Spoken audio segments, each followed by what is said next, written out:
To discuss Greece with us in further detail, we're joined by political analyst Chris Bambery. Now, we know that the results were anticipated by Europe, that Syriza would win most of the votes. How will it further affect politics across the continent? Well, I think firstly it will give hope to other people across Europe who have been affected by these austerity measures. I hope they will follow the success of Syriza in Greece. People in Spain, Portugal, Ireland and Italy and other countries. Secondly as well, the response is what I would have expected. Essentially the Germans, who control the shots in the European Union, are saying there's going to be no retreat from the politics of austerity and from the crippling financial conditions which have been imposed on Greece, which have made life really unlivable for a large number of Greeks. With youth unemployment over 50%, slashing of the cost of living, high levels of poverty and hunger even on the question in Greece.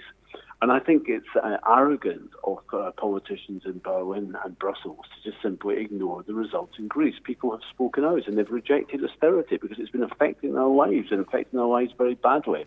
And I think in that sense, it's just an attempt by the European elite to say, well, we're going to stick with business as usual, despite what the people are saying. And there is a track record here of European politicians constantly ignoring the votes of people in Europe. We had that over, if you remember, the constitution of the European Union, when the French, the Dutch and the Irish voted against it in referendums. They were essentially told to go away and vote again. So I think there's an arrogance here at Europe.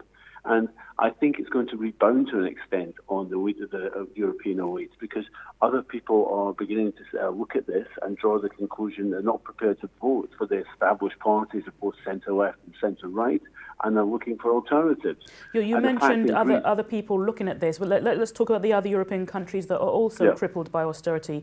Will they choose to take the same path as Greece? Well, in Spain, it's very important to say that there's a very similar movement to Syriza Podemos, which did very, very well in the last Spanish elections, which has forged strong links with Alex Tsipras and Syriza. So there is that alternative there.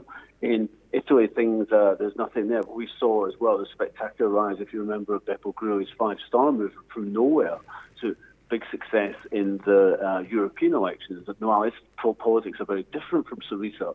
What I think that shows in those countries under the heel of austerity, that people are beginning to look to alternatives on the right, it has to be said, but also on the left.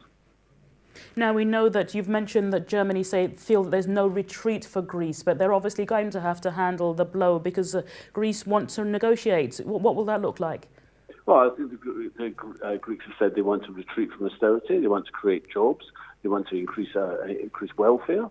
And I think that means that unless the new Syriza government, and they have formed a government now, is prepared to back down almost immediately, then we're expecting them to play hardball. We're expecting them to say we demand those things, and we want a listing of the bailout conditions which prevent us from spending money, which prevent us from creating jobs, from doing these things. We want a loosening, at least a lessening of austerity measures. So I expect to be very hard negotiations.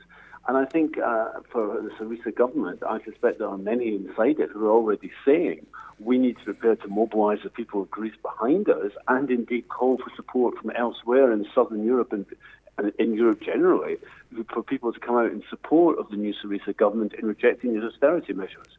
Because I think they're going to have to look for extra pressure to put on the European Union, because the European Union is so arrogant in its pursuit of the austerity agenda.